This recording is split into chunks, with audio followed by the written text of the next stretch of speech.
Hi hello नमस्कार, मी सांगलीची प्रिया. तर छान अशी दोडक्याची रस्साभाजी बनवणार होते, जी की प्रिशाच्या टिफिनसाठी बनवणार होते, म्हणून मी ही रेसिपी शेअर करत आहे. तर तुम्हाला दाखवते रेसिपी कशी आहे. तर इथे छान अशी कढई गरम करायला ठेवली होती, त्यामध्ये घालायचं आहे तेल. तर मी आता झटपट रेसिपी दाखवते, कारण की मला वेळच मिळत नाही रेसिपी शूट करा आणि ते पटपट असं व्हॉईस ओव्हर द्या वगैरे. तर पटपट आवरायचा मी प्रयत्न करत असते कायम. तर छान असं रस्साभाजीची रेसिपी शेअर करते. तेल गरम झालं की त्यामध्ये जिरे मोहरीची फोडणी द्यायची. त्यामध्ये बारीक चिरलेला कांदा टाकलेला आहे मी, आणि कांदा छान असा गोल्डन ब्राऊन कलर येईपर्यंत आपल्याला फ्राय करून घ्यायचा आहे. तर कांदा इथे गोल्डन ब्राऊन कलर होईपर्यंत मी फ्राय करून घेत आहे. तर दोडक्याची भाजी मी आज बनवत आहे प्रेशाच्या टिफिनसाठी. थोडीशी सपक बनवणार आहे. लाल तिखट वगैरे जास्त काही घालणार नाही, पण तुम्ही घालू शकता. तर गाईज, माझं हे नवीन चॅनल आहे आणि तुम्ही मला सपोर्ट करत असाल तर प्लीज चॅनलला सबस्क्राईब करा.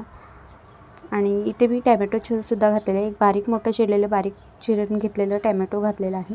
टॅमॅटो आणि कांदा छान असं मऊ होईपर्यंत आपल्याला तेलावर भाजून घ्यायचं आहे, जेणेकरून त्याला सॉफ्टनेस येईल. तर मी इथे लाल तिखट वापरत नाही, कारण की प्रिशाने येणार होती टिफिनसाठी. तर मी इथे सांबार मसाला होता, तर मी 1 ते 1.5 चमचे सांबार मसाला घातलेला आहे. थोडीशी हळद घातलेली आहे. तर तुम्ही याच स्टेपला आहे ना, तुम्ही लाल तिखट घाला तिखट बनवायची असेल तर तुम्हाला, आणि तुम्ही यामध्ये मसाले काही ॲड करू शकता. तर मी इथे फक्त सांबार मसाला आणि हळद घालून छान असं त्यामध्ये बारीक चिरून घेतलेला दोडका होता, जो स्वच्छ धुवून पाण्यामध्ये ठेवलेला होता. तर मी दोडका इथे घालून घेतलेला आहे, तुम्ही बघू शकताय. आणि त्यावर घालणार आहे आता शेंगदाण्याचं कूट. शेंगदाण्याचं कूट सोबतच चवीनुसार मीठ घालून घ्यायचं आहे, आणि पूर्ण भाजी मिक्स करून घ्यायची आहे. तर तुम्हाला तिखट हवे असल्यास तुम्ही लाल तिखट आणि काही मसाले ॲड करू शकता. तर इथे छान असं तेलावर फ्राय करून झालेलं आहे. तेल छान सुटलेलं होतं. त्यामध्ये घालायचं आहे पाणी. तर दोडका शिजायला थोडासा वेळ लागतो माझ्या मते तरी. तर मला असा अनुभव आला आहे की दोडका शिजायला वेळ लागतो. मी 2 ते 3 वेळा केली, पण दोडका काही माझा लवकर शिजत नाही. तर मी इथे पाणी घालून थोडीशी वरतून छान अशी कोथिंबीर बारीक चिरून टाकलेली होती.